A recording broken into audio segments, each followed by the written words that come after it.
大家好，欢迎来到老刘的频道。前面有一期谈中美冲突时提到，中美冲突的本质在于经济模式的冲突。西方社会认为中国搞的这一套是国家资本主义，而中国的官方经济学家则认为是中国特色的社会主义。他们说的各有道理。本期视频就来分析一下所谓的国家资本主义和中国特色社会主义都是些什么来路，他们会如何影响我们的生活。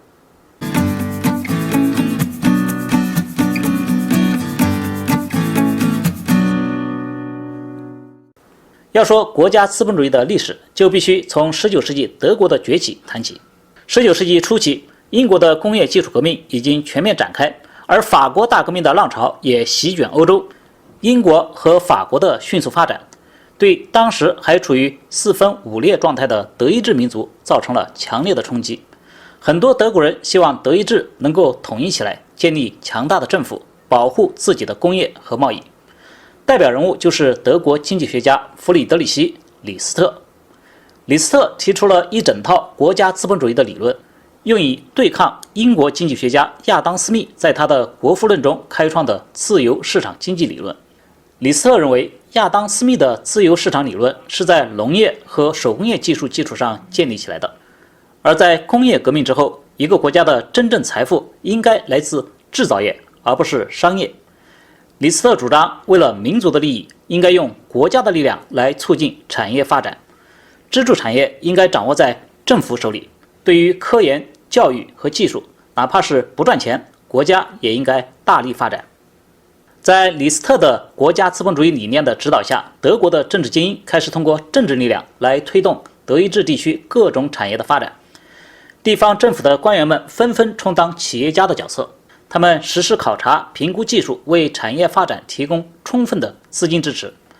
尤其是政府对于当时的支柱产业铁路技术的推动起到了极为关键的作用。而德国铁路网的高速发展也成为德国统一和经济崛起的关键因素。可以说，正是在国家资本主义的推动下，19世纪的德国从一个落后于时代的国家迅速崛起，不仅实现了国家统一，还一跃成为和当时的世界老大英国比肩的数一数二的经济强国。国家资本主义模式虽然对外在自由经济环境下和私人资本的竞争中有着明显的优势，但是这优势往往是通过国家暴力力量对内的残酷压迫得来的。国家资本主义在内部往往表现为官僚垄断资本主义或者金融垄断资本主义，而官僚或金融垄断资本主义对内的残酷压迫一定会造成国家资本主义体系内部的不稳定，所以国家资本主义的发展不可避免地带来它的孪生兄弟国家社会主义思潮的兴起，而国家社会主义的别名就是纳粹。此外，早期的列宁在德国、瑞士等地流亡，也吸收了德国国家资本主义的思想。列宁认为，帝国主义也就是国家垄断资本主义是资本主义发展的最高阶段，是腐朽的和垂死的，也是在社会主义之前的一个过渡阶段。后来的列宁也是采用国家资本主义的手段，通过国家来掌控一切资本，使新生的苏联迅速实现了工业化，建成社会主义苏联的基础。当国家的暴力力量跟产业力量相结合，它产生的效率是惊人的。然而，它同时也带来了军国主义的风险。德国崛起后，欧洲很多的其他国家也开始效仿德国的国家资本主义模式，国家之间的竞争越演越烈，由此战争的风险也就越积越多，最终酿成了两场几乎摧毁人类文明的世界大战。说完了德国的国家资本主义，再来说一说中国的特色模式。中国特色的国家资本主义或社会主义，最早可以追溯到春秋时齐国的管仲。管仲可以说是中国历史上采用类似于国家垄断资本主义的手段，通过宏观经济调控来提振本国经济的第一人。管仲治理下的齐国实行国家盐铁专卖，政府直接冲到市场当中与民争利，政府甚至还开办官家妓院来促进经济。管仲的经济治理手段使齐国经济繁荣，国力大增，成为春秋一霸。然而后来各诸侯国之间的竞争和冲突变得越来越残酷，秦国采用商鞅、法家的一套做法，直接把整个国家和人民变成一架暴力机器，走上军国主义道路，一举吞并了6国。管仲的那套相对来说还比较温情的经济治理手段也就没有了用武之地。在秦汉实现了大一统，建立了稳固的中央集权之后，统治者们就又开始想起用管仲的手段来聚集国家财富。汉武帝启用桑弘羊，复活了管仲的手段，搞盐铁专营，还加上了酒的专营。到了唐代，茶叶也被国家专营。到了宋代，国家专营的货品就更多了，比如醋、矾、香料、象牙等等，层层加码。然而，在长期的国家对经济的集中管控中，1000多年以来，中国的经济并没有持续的蓬勃发展，而是陷入了一轮又一轮的治乱兴衰中。这是为什么呢？这是因为环境变了。在中国1000多年的封闭的大一统的环境下，国家经济主要是依靠内循环。在内循环经济中，国家资本主义在对外竞争中的优势无处发挥，无法用于缓解国内的矛盾，而对内表现出的官僚垄断经济则必然走向腐败和不稳定。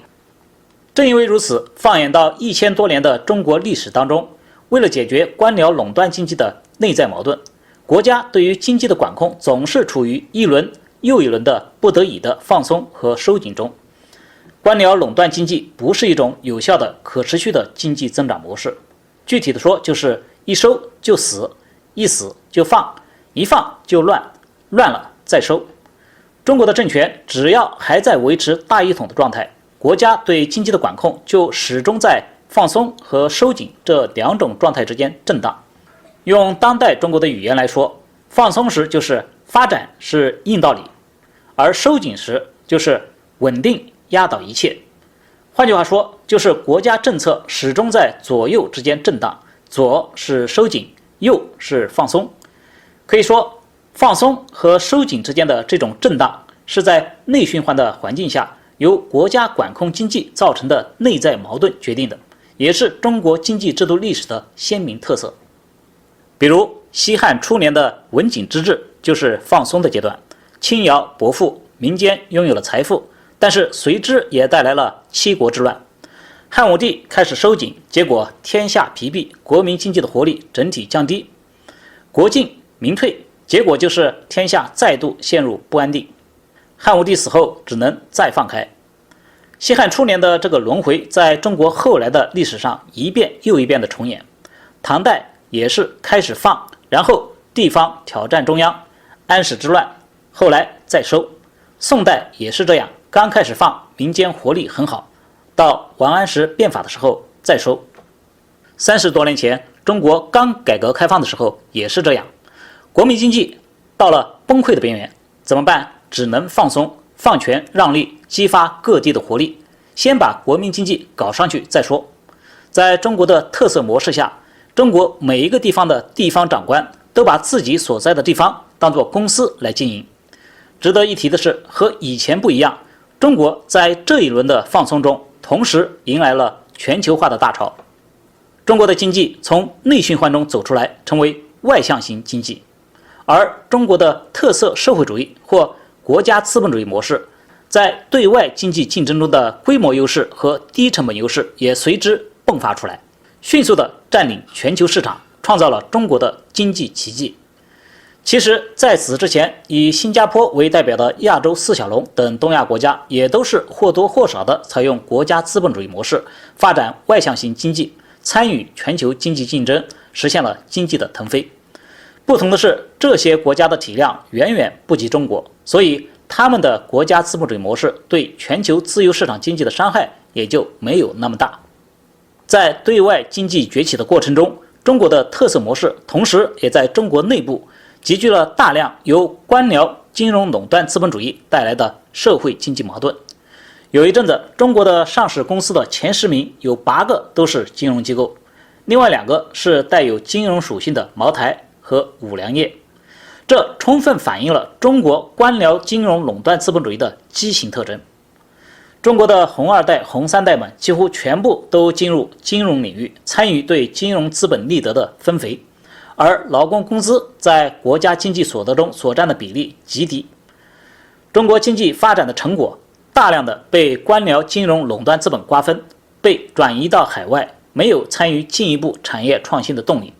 而健康的国内消费市场也始终无法建立起来。民营的中小企业长期存在贷款难、融资难的问题，民营企业获得经济资源的能力完全取决于他们和政治权力之间的关系是否密切。因此，中国的特色模式也被一些人称为权贵资本主义。如今，世界上开始出现逆全球化的倾向，中国从外部获得的技术红利和从内部获得的低成本劳动人口红利也几乎消耗殆尽。中国也开始了新一轮的国进民退的政策收紧，中国经济也似乎要重新进入传统的内循环经济的治乱轮回的轨道。考虑到国外逆全球化的大环境和国内权贵资本主义畸形发展的小环境，这一轮的管控收紧和左派意识的回归，似乎是中国政府在冥冥之中的必然选择，其中也暗合了德国和俄国由腐朽的国家资本主义走向国家社会主义的历史逻辑。我是老刘，我喜欢用简单的话说复杂的事。如果你喜欢我的视频，欢迎订阅、留言、点赞，谢谢大家。